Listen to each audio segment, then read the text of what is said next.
Tornado.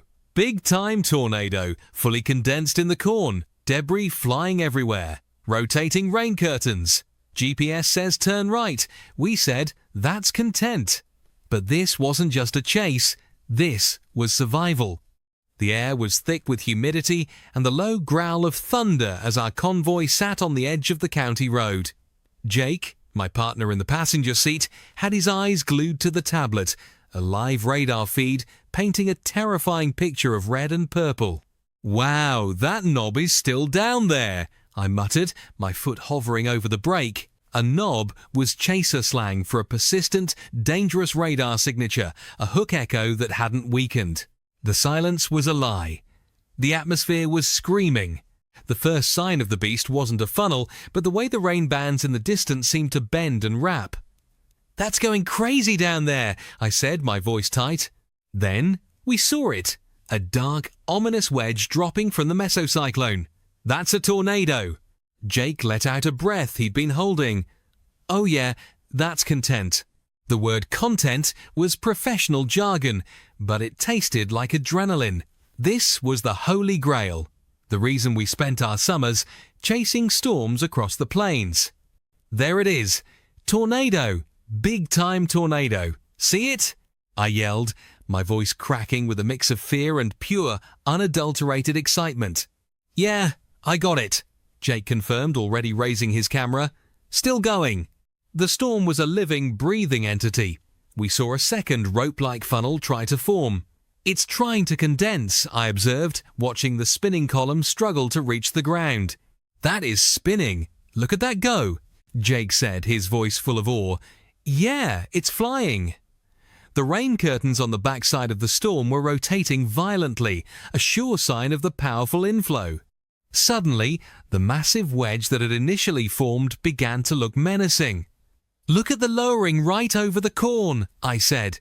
This wasn't just a funnel, it was a corn belt ripper, a tornado that would chew up miles of farmland. "It's condensing on the right," Jake noted, tracking the structure's evolution. There was a little vortex. Look at the convergence in front of us.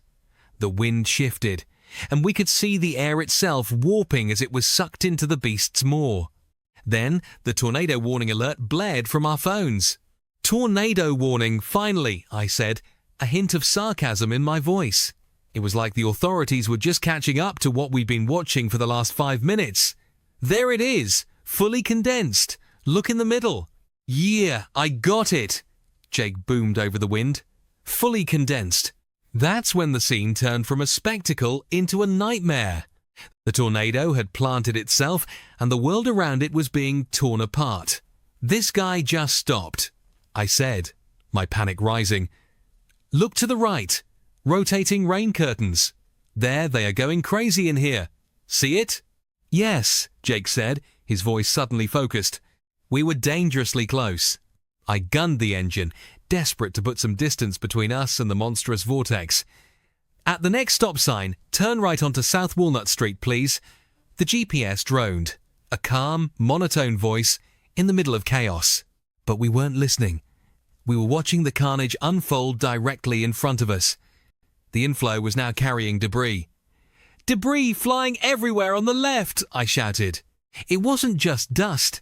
It was tree limbs, bits of metal, and pieces of someone's life, all swirling in the maelstrom. "Big debris now on the left. Branches down." "Yeah," Jake confirmed, his voice grim.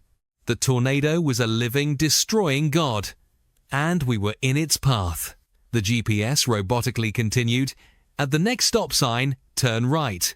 Debris flying everywhere on the left. Massive debris, straight in front of us.